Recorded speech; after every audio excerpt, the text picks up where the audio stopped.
guys.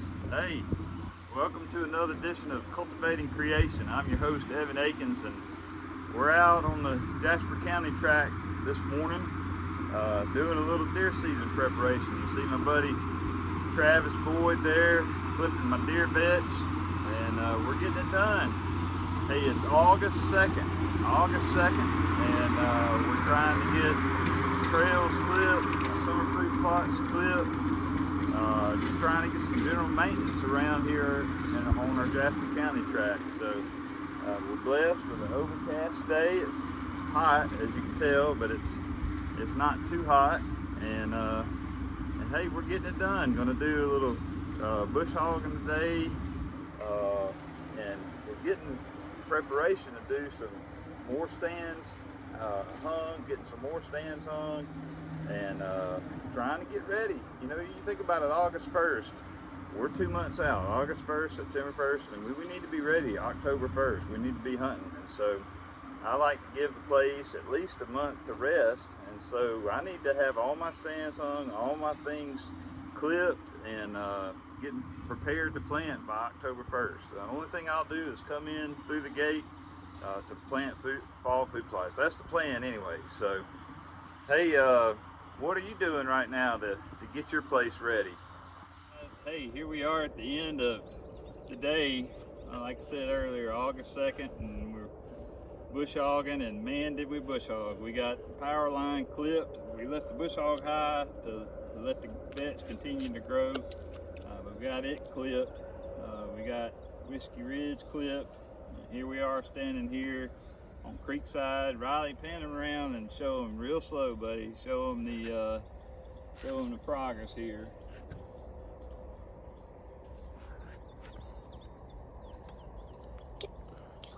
The trees are still growing, and getting ready to plant fall food plots. Mango.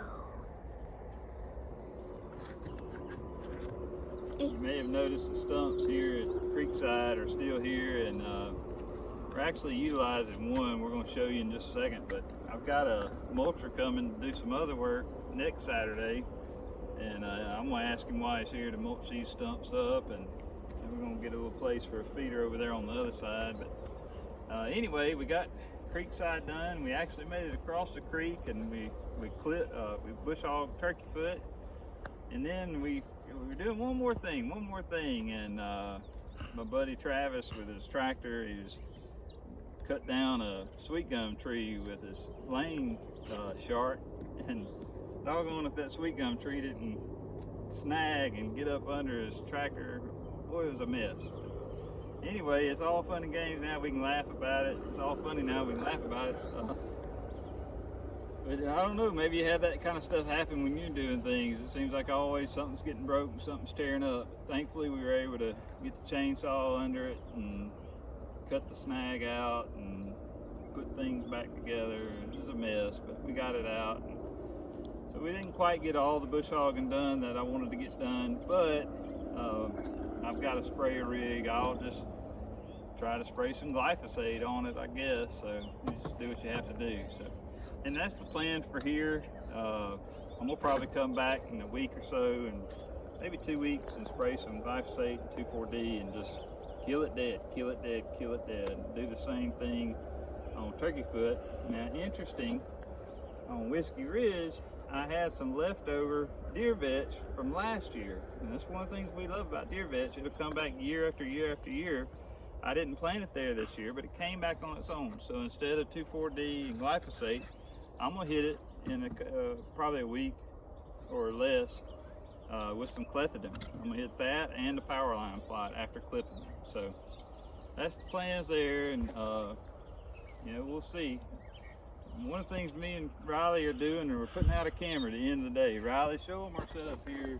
We got our Tactacam, got our corn, and then got our trophy rock. Show them the trophy rock on the stump. So easy, easy, slow and easy.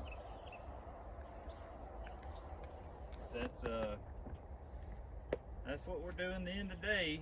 That's kind of like our celebration for a good hard day's work. So I've had this camera out near the power line, and I've gotten about 3 does for 2 months. So the hope is we'll move it down closer to the creek and maybe pick up some bucks here. You know, like I said, here we are, August, and the velvet hunt's in 6 weeks. So we're trying to locate bucks. And you know, here in August, I'm getting velvet pictures on different cell cameras. You can tell what kind of caliber buck, you know, even here in Mississippi, what kind of caliber buck you're hunting. So we're hoping that this setup will be good, and we're hoping we'll get a few bucks on here on camera, and who knows, maybe we might be right here for the velvet hunt. So okay guys, hey, here we are, another day in paradise. I mean, on the farm. And today we're doing a little forestry mulching. Yeah, we're here on Creekside. Well, we're actually right beside Castleman Creek. And I got my friend Dr. Cates over with his forestry mulcher, and he is making me a lane right against the creek. We're not going to plant this one. We're going to leave it fallow.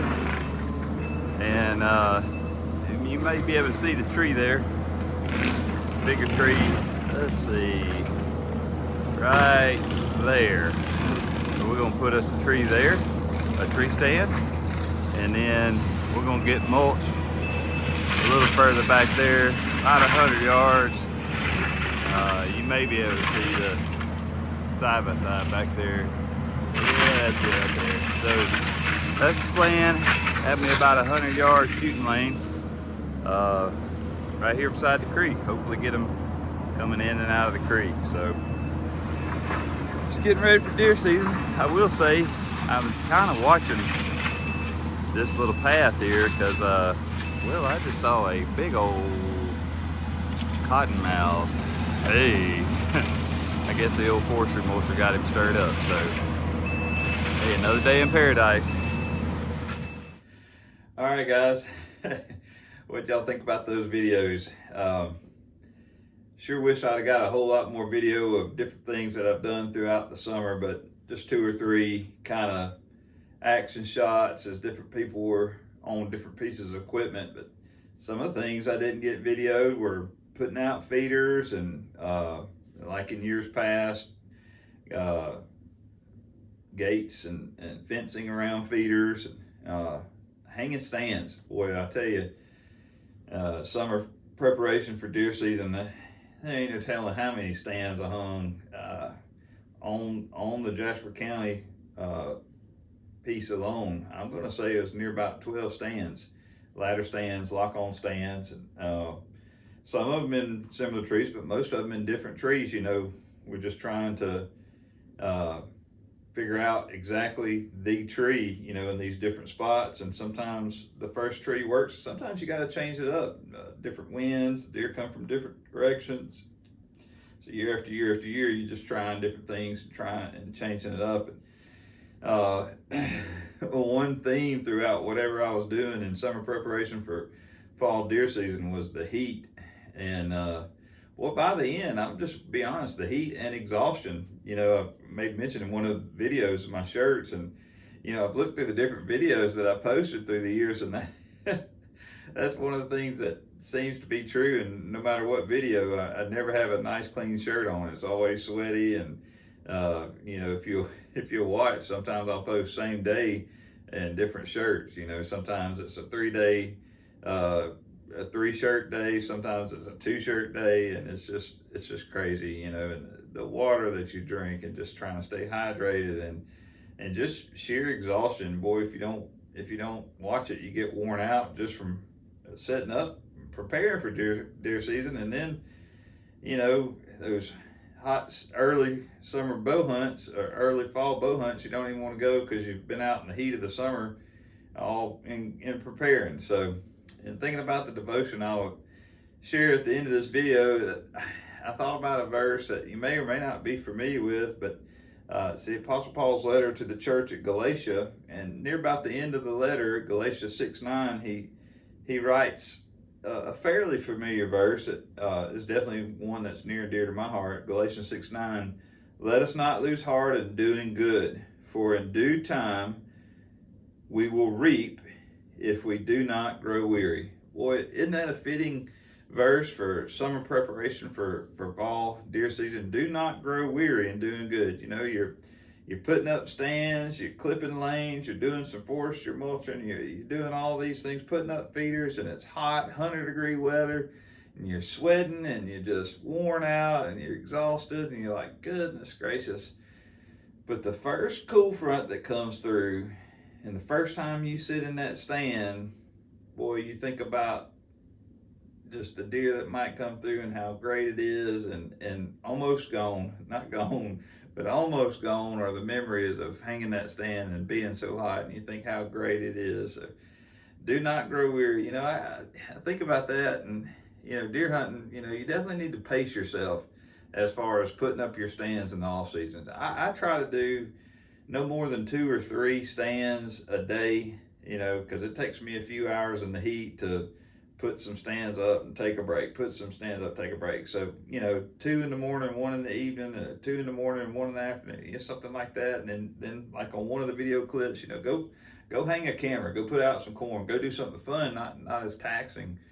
And that's really kind of what I do. Is, so as, you know, say you got 12, 15 to put up, and you do 2 or 3 a day, you know, space that out, and it take you 5 days, but don't try to do it all in the same week. So don't grow weary in preparing for fall deer season in the summer. But you know that life, that verse applies to our life as well. So many times in following the Lord and trying to live a Christ-like life in a fallen world, it becomes taxing. It becomes difficult. And so oftentimes in waging a spiritual warfare, we become weary.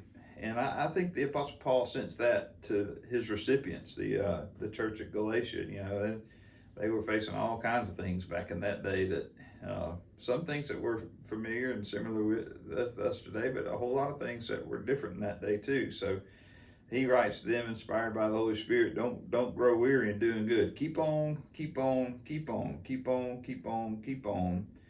For in due time, we will reap. You know, as far as deer hunting, you think about that phrase, for in due time. Don't grow weary, for in due time you'll reap. The moment that target buck comes into that stand that you hung back in the summer, and you sling an arrow through him, or you punch a hole through him, you know, you shoot him, whatever, all that work immediately is worth it. That's the moment when the hot and the sweat and the skeeters and the exhaustion and all that fades in the distance. And you just think how great it is that, you know, you picked out that stand and you thought he'd come down that trail, and he came in and he did just what he did, and you got him. And boy, you're stoked. You're so excited, and all that toil and all that trouble before just is almost out of your mind. And it's a great feeling. And when the plan comes together, when you reap that harvest, boy, it's a big deal. And you know, that's true for our life too. You know, we toil and we strive and we try to seek the Lord and we try to follow Him. And one day, one sweet day, if we have Christ in our heart and we've lived our life in a way that glorifies Him and He calls us home, we're going to hear, well done, my good and faithful servant. And I just believe it's going to be the same. All the trials of this earth, all the things that we went through are just going to fade in the background, and everything, all of it, will be worth it. Let us not lose heart in doing good, for in due time we will reap if we do not grow weary. So that's the encouragement today. Don't grow weary. Take your time. Do it safely, right? You're in the trees and you're doing all this stuff, and you know, wear your safety harness. Use your safety ropes. All those things. Do all the things you need to. Take your time. Drink your water. Don't grow weary, but keep doing it. You know, keep after it. And boy, when that first cool breeze of the fall comes around, and you're up in that stand with your bow, and that big guy comes in, it'll all be worth it. Same thing with our life. You know, it's the Christian life is not the easy life. The Lord never promised us it would be, but He says, don't grow weary, because in due time you'll reap a harvest. So hope that's an encouragement for you today. I just want to tell you again, if I can ever do anything to help you, reach out to me through any of my social media contacts. We can pray for you, if we can encourage you, if we can come alongside you and help you. First, with the pinnacle of creation, and that is where you're at with Jesus and your soul. And if I can help you in that, I want to do that. But second to that as well, if I can help you with your little slice of creation, we want to do that as well. When we think the Lord has given us reign over his creation, mandated us to cultivate it, and we want to help and do that. And if that's the pinnacle, or if that's your little slice, we want to help any way we can. Thanks for tuning in, guys. You guys have a blessed day.